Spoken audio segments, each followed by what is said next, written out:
Good morning. ഇന്നും ഒരു കുട്ടി വീട്ടിലാണ് വന്നിരിക്കുന്നത്. അങ്ങനെ രാവിലെ ഉറക്കമൊക്കെ എണീറ്റ് അങ്ങനെ കുളിക്കാൻ വേണ്ടി പോവുകയാണ്. അങ്ങനെ കുളിയൊക്കെ കഴിഞ്ഞിറങ്ങി. വിളക്കത്തിപ്പൊക്കെ അമ്മാമ്മയാണ്. വിളക്കത്തിക്കുന്ന സെക്ഷൻ തരാറേ ഇല്ല. എന്തെങ്കിലും വിശേഷപരവ് മാത്രമാണ് കത്തിക്കാറുള്ളത്. ഞാനങ്ങനെ മാതാവിന് വിളക്ക് കത്തിച്ച് പ്രാർത്ഥിച്ച് രാവിലെ തന്നെ മോനെ വിളിച്ചുണർത്തും. ഞാൻ ജോലിക്ക് പോകുന്നതിന് മുന്നേ ഇല്ല, പിന്നെ അവന് ഭയങ്കര നിർബന്ധമാണ്. അങ്ങനെ വിളിച്ചുണർത്തി അവന് പല്ലൊക്കെ തേപ്പിച്ച് അവന് മുട്ട കൊടുത്തു. രാവിലെ പാചകമൊക്കെ അമ്മയാണ്. അങ്ങനെ അമ്മ എനിക്ക് രാവിലെ അപ്പവും തോറ്റാമന്തി ആക്കി തന്ന് ഞാനങ്ങനെ അത് കഴിച്ച് തീയിലേക്ക് പോകാൻ വേണ്ടി ഞാനങ്ങനെ ഒരുങ്ങി. അതിനിടയ്ക്ക് ഉച്ചയ്ക്ക് കൊണ്ടുപോകാനുള്ള ചോറും കറിയൊക്കെ ആക്കി ഞാൻ ബാഗിൽ വെച്ചിരുന്നു.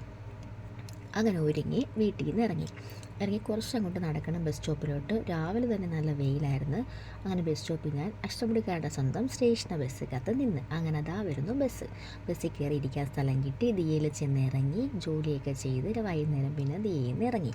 അപ്പോഴേ മോൻ മായമേന്നും പറഞ്ഞ് ഓടി വരും. പിന്നെ അവനെ എടുത്ത് ഉമ്മയൊക്കെ കൊടുത്തു. പിന്നെ അവനുമായിട്ട് പിന്നെ ഞാൻ വീടിനകത്തോട്ട് കയറി ബാഗൊക്കെ വെച്ച് പിന്നെ മേലൊക്കെ കഴുകാൻ പോയി.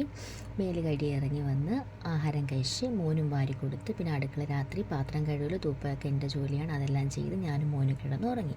അപ്പം tata bye bye, see you, good night.